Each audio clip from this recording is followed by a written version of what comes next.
Bismillahirrahmanirrahim. Alhamdulillahirabbil alamin. Allahumma shalli wa sallim ala sayidina Muhammadin miftahi babi rahmatillah adada ma fi ilmillah salatan wa salaman daimaini bidawami mulkillah wa ala alihi wa sahbihi. Allahumma shalli ala sayidina Muhammadin salatan taftahu biha lana futuhal arifin wa tufaqihuna biha fid din wa ala alihi wa sahbihi. Assalamualaikum warahmatullahi wabarakatuh. Ikhwani rahimakumullah, dimanapun Anda berada, semoga dalam lindungan Allah Ta'ala, dalam kesehatan, dalam keberkahan, dan dijauhkan dari segala hal yang tidak menyenangkan dunia maupun akhirah. Amin Allahumma amin. InsyaAllah saya akan mengajak Anda semua untuk memanfaatkan waktu kita saat ini dengan mendengarkan sabda Nabi Muhammad SAW. Mudah-mudahan kita mendapatkan keberkahan yang besar dari Allah Subhanahu wa Ta'ala. Hari ini saya akan bacakan hadis dari kitab Sahih Al-Bukhari, hadis nomor 39, di mana dalam Sahih Bukhari hadis nomor 39 disebutkan, Bismillahirrahmanirrahim. Qala Syekh haddatsana Abdus Salam ibn Mutahharin قال حدثنا عمر بن علي عن معن بن محمد الغفاري عن سعيد بن أبي سعيد المقبري عن أبي هريرة عن النبي صلى الله عليه وسلم قال إن الدين يسر ولن يشاد الدين أحد إلا غلبه فسددوا وقاربوا وأبشروا واستعينوا بالغدوة والروحة والشيء من الدلجة. Hadis ini syarat dengan ilmu. Salah satunya adalah ilmu mengelola amal. Para ulama mengatakan orang yang sukses dunia dan sukses akhirat adalah orang yang pandai mengelola amalnya. Tahu bagaimana cara beramal dengan baik, cara beramal dengan benar. Karena ada orang yang amalnya itu benar, tetapi tidak baik untuk dia. Ada yang amalnya baik, tapi sayangnya melakukannya dengan cara yang tidak benar. Nah, ini resep dari Nabi Muhammad SAW, bagaimana cara amal kita itu baik, benar, dan bernilai besar di sisi Allah Subhanahu wa Ta'ala, sehingga kita menjadi orang yang sukses. Nah, orang yang sukses itu yang grafiknya tuh naik, terus naik. Ya, grafiknya terus naik, ini sukses. Nah, biar grafiknya terus naik, maka kecepatannya stabil. Ya, kecepatannya stabil. Dia akan kuat sampai ke atas, dia akan kuat sampai ke puncak, gak akan turun. Nah, ini ada orang-orang yang dia amalnya di awal kenceng, Masya Allah, amalnya kenceng, tahajud ya sepanjang malam. Begitu umurnya tambah 10 tahun, mulai rokaatnya kurang 200 rokaat, atau bahasa Jawanya ambiu amalnya, terjun bebas amalnya. Ada orang yang tadinya puasanya Masya Allah hebat, Senin puasa, Kamis puasa, Senin puasa, Kamis puasa. Begitu umurnya tambah 20 tahun, puasanya Senin juga enggak, Kamis enggak juga puasa. Ternyata puasanya mungkin setahun cuma 2 kali. Ya, setahun puasanya cuma dua kali. Sunnah maksud saya, selain di bulan suci Ramadan. Puasa sunnahnya setahun cuma 2 kali.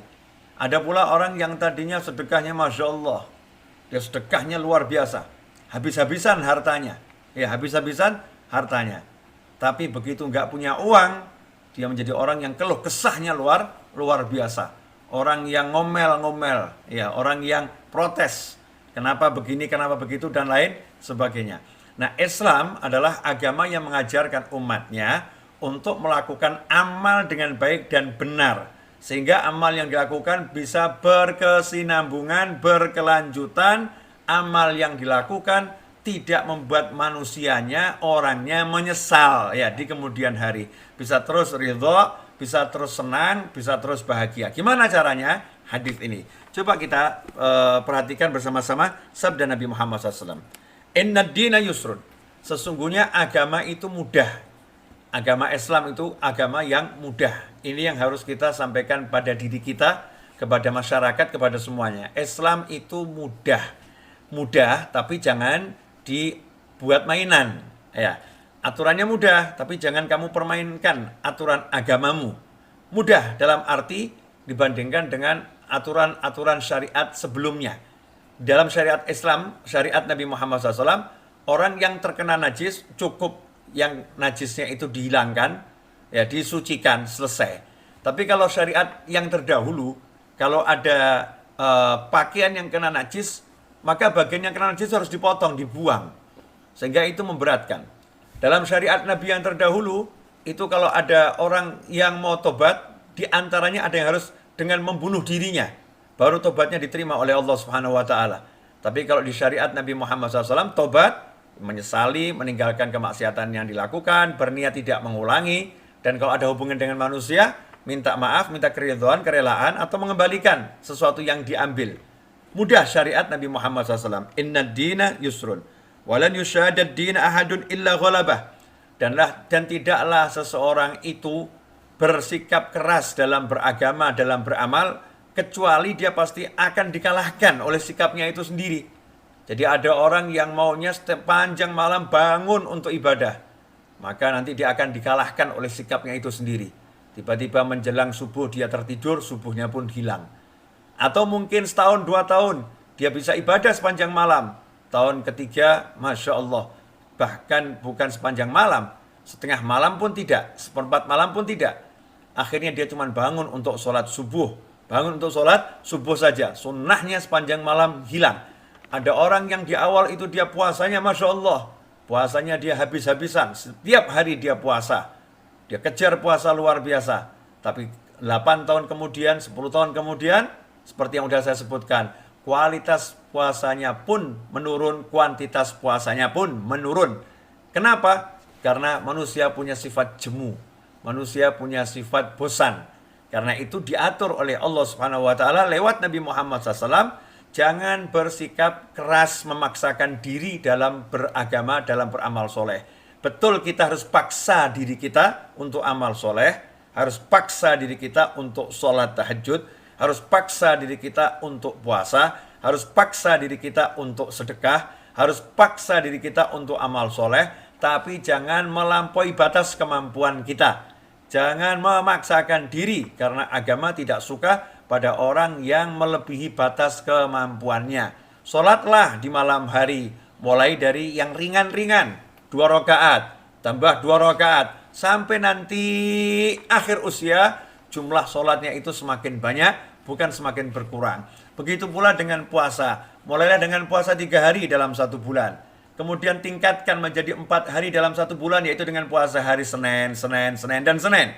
Kemudian tingkatkan puasa itu menjadi 8 hari dalam 1 bulan, yaitu Senin, Kamis, Senin, Kamis, Senin, Kamis, Senin, Kamis. Kemudian bisa ditingkatkan menjadi 11 hari dalam 1 bulan, selain Senin dan Kamis, juga puasa tanggal 13, 14, dan 15 di Ayyamul Bid. Inilah cara-cara yang diajarkan oleh Nabi Muhammad SAW. Perlahan tapi pasti. Ya, perlahan tapi pasti. Tidak memaksakan diri. Fasaddidu wa qaribu. Nabi mengatakan SAW, gimana caranya? Ambillah amal itu dengan cara yang benar. Lakukan dengan cara yang benar. Fasaddidu. Benar tapi tidak melampaui batas. Benar tapi tidak berlebih-lebihan. Wa qaribu. Dan kalau kamu tidak mampu mendekati batas yang sempurna. Orang itu kalau bisa sholat sepanjang malam itu sempurna. Orang itu kalau bisa puasa Daud itu sempurna. Orang itu kalau bisa sedekah, menyedekahkan seluruh hartanya sempurna. Seperti Sayyidina Abu Bakar As-Siddiq radhiyallahu anhu. Seluruh hartanya disedekahkan. Beliau mampu, keluarganya juga mampu. Keluarga beliau tidak protes, keluarga beliau ikhlas, istrinya ikhlas, anaknya ikhlas. Ayah dermakan seluruh harta nggak jadi masalah. Maka ketika Sayyidina Abu Bakar As-Siddiq radhiyallahu anhu hijrah bersama Nabi Muhammad SAW, saat itu ayah Sayyidina Abu Bakar As-Siddiq nanya kepada Sayyidatuna Aisyah radhiyallahu ta'ala anha yang masih kecil saat itu, "Wahai Aisyah, apa yang ditinggalkan oleh ayahmu untuk kalian?" Maka Sayyidatuna Aisyah menggandeng kakeknya tersebut, kemudian membuka tempat penyimpanan harta yang sudah diisi dengan batu. Saat itu ayah Sayyidina Abu Bakar As-Siddiq radhiyallahu anhu penglihatannya sudah enggak jelas, sangat rabun. Kemudian batu tadi ditutup dengan kain.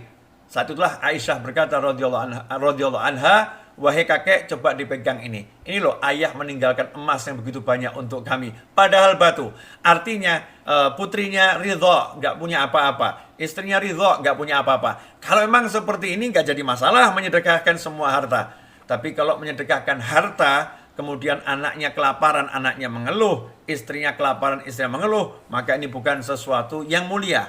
Nah, kalau tidak bisa bersikap sempurna karena ada alasan-alasan yang bisa menyebabkan kita tidak melakukan yang sempurna, maka minimal waqaribu, dekatilah yang sempurna. Ya, dekatilah yang sempurna, sedekahlah tiap hari, puasalah sunnah semampunya, kemudian sholatlah malam, ambil bagian dari waktu malam. Nah, bagaimana caranya biar kita ini bisa mendekati kesempurnaan? Wa absyiru, berbahagialah kalian. Jangan merasa sedih kalau kemudian tidak bisa sempurna, nggak bisa sholat sepanjang malam. Tenang, berbahagialah. Kalian akan dapatkan semua pahala itu karena punya niat yang kuat. Caranya bagaimana? Wasta'inu bil ghadwati warrohati wasyai'im minal duljah. Kalau kalian tidak mampu amal sepanjang malam, tidak mampu kalian sedekah sebanyak mungkin, kalau tidak mampu kalian itu melakukan hal-hal yang sempurna seperti orang-orang yang mulia, seperti para sahabat yang tingkatannya tinggi, seperti Sayyidina Utsman bin Affan radhiyallahu anhu yang sholat 2 rakaat khatam Al-Quran, nggak mampu sedekah seperti Sayyidina Abu Bakar As-Siddiq radhiyallahu anhu yang menyedekahkan seluruh hartanya, ya, tidak mampu menjadi sahabat yang menjadikan hidupnya selalu bersolawat pada Nabi Muhammad SAW, maka Rasul mengajarkan 3 tips ini, 3 ajaran Nabi Muhammad SAW yang sangat indah, ya, yang bisa kita lakukan sepanjang hidup. Apakah itu? Wasta'inu bil ghadwati warrawhati wasyai'im minal duljah. Maka ambillah pertolongan dengan apa? Dengan melakukan amal soleh bil ghadwah, di awal pagi, warrawhah, setelah matahari tergelincir, khususnya setelah asar, wasyai' minal duljah, dan sebagian kecil dari waktu malam. Artinya, kalau memang nggak bisa amal sepanjang hari itu untuk sholat, maka ambillah waktu pagi, waktu siang hingga sore, kemudian waktu malam. Pagi banyak zikir, pagi banyak sedekah. Sore banyak zikir, sore banyak sedekah. Malam banyak sholat, banyak berzikir. Nah, untuk malam dikatakan wasyai' minal duljah, sebagian aja kecil dari waktu malam. Kenapa? Karena waktu yang berat memang untuk ibadah di malam hari. Rasul mengajarkan ambil sebagian kecil dari waktu malam, tapi istiqomah.